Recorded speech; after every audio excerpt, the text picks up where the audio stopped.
Oke, bismillahirrahmanirrahim. Assalamualaikum warahmatullahi wabarakatuh. Perkenalkan, nama saya Nida Zulfa Aulia dengan NIM 12420300028. Pada video kali ini saya akan membahas sebuah tema yang sangat istimewa dan bermakna, yaitu tentang tanda-tanda kelahiran Nabi Muhammad Sallallahu Alaihi Wasallam. Kita mulai ya. Jadi teman-teman, Nabi kita Muhammad Sallallahu Alaihi Wasallam itu lahir pada hari Senin tanggal 12 Rabiul Awal bertepatan dengan tahun gajah atau kisaran tanggal 21 April tahun 571 Masehi. Nah, kenapa sih tahun kelahiran Nabi ini disebut dengan tahun gajah? Jadi, 2 bulan menjelang kelahirannya itu ada sebuah peristiwa besar yang terjadi, yaitu penyerangan Ka'bah oleh penguasa dari Yaman yang bernama Abraha. Nah, Abraha ini dikenal dengan sifatnya yang kejam dan juga arogan. Tapi mulanya Abraha juga adalah perwira di bawah komando Aryad, dan terjadilah pemberontakan yang mengakibatkan Aryad itu meninggal dunia atau terbunuh ya. Nah, maka Abraha lah yang menggantikan Aryad sebagai penguasa di Yaman.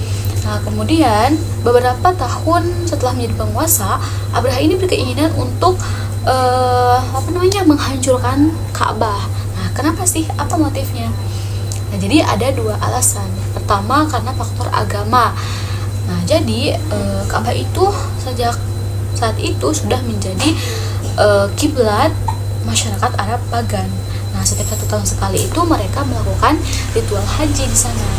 Mendengar hal tersebut, Abraha tidak terima, maka timbullah keinginannya untuk membangun bangunan yang bisa menyaingi Ka'bah ya di Yaman berupa gereja yang bernama Al-Qolis. Nah, dengan adanya Al-Qolis ini, ia bermaksud untuk mengalihkan kiblat masyarakat Arab dari Mekah ke Yaman dan juga ingin menjadikan Yaman sebagai pusat agama Kristen. Dalam kata lain, yaitu ingin mengkristenkan orang-orang Arab pada saat itu. Nah, tetapi usahanya itu sia-sia. Karena apa? Karena masyarakat Arab ini tetap teguh pendirian. Mereka tetap kekeh ingin mempertahankan agama moyangnya dan tidak ingin masuk ke agama Kristen. Nah, kemudian faktor kedua adalah karena faktor ekonomi.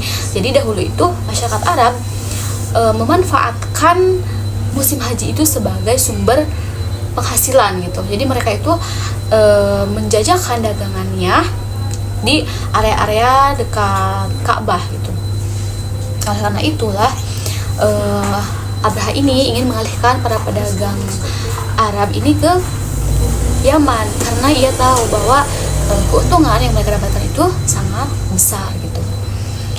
Nah, jika hal tersebut terjadi, ini akan menjadi jembatan gitu bagi Abraha untuk bisa menguasai seluruh jazirah Arab. Nah, kemudian juga ada yang menyebutkan bahwa alasan dari penyerangan Ka'bah oleh Abraha itu adalah karena ingin balas dendam kepada seseorang yang berasal dari Bani Malik bin Kinanah, yang diceritakan orang itu sengaja datang ke Al-Qolis dan membuang kotoran di sana. Nah, Abraha marahlah dengan hal tersebut. Maka ia dengan pasukan bergajahnya datang ke Mekah untuk menghancurkan Ka'bah. Tetapi rencananya itu digagalkan oleh Allah SWT karena terjadi mukjizat sebagaimana yang dikisahkan dalam surah Al-Fil, bahwa Allah mendatangkan kawanan burung ababil yang memenuhi langit Mekah pada saat itu, yang membawa senjata berupa batu-batu kerikil panas yang berasal dari neraka ya, ada yang bilang seperti itu.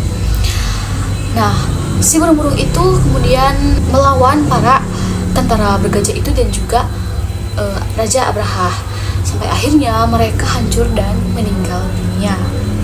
Kemudian selain itu, peristiwa-peristiwa yang terjadi menjelang kelahiran Nabi itu adalah keadaan Mekah yang saat itu gersang dan tidak tumbuh pepohonan kecuali pohon kurma. Tiba-tiba saja Allah turunkan hujan dan akhirnya menjadikan tanah itu subur dan ditumbuhi pepohonan yang berbuah lebat. Nah, selain itu juga detik-detik kelahirannya itu Sayyidah Aminah, ibunda Nabi, ia menyaksikan sendiri bahwa ada cahaya yang memancar di tubuhnya. Cahaya itu menerangi isi rumah Abdullah sampai juga menerangi ke wilayah-wilayah di Syam gitu. Nah, kemudian juga bersama dengan hal itu, benteng-benteng kezoliman hancur atau terguncang, seperti api suci yang dipuja-puja oleh kaum Majusi yang selalu menyala sudah berapa lama ya? 1000 tahun menyala, tapi saat menjelang kelahiran Nabi, api itu tiba-tiba saja padam. Kemudian air danau Sawah yang ada di Persia itu juga tiba-tiba surut dan mengering.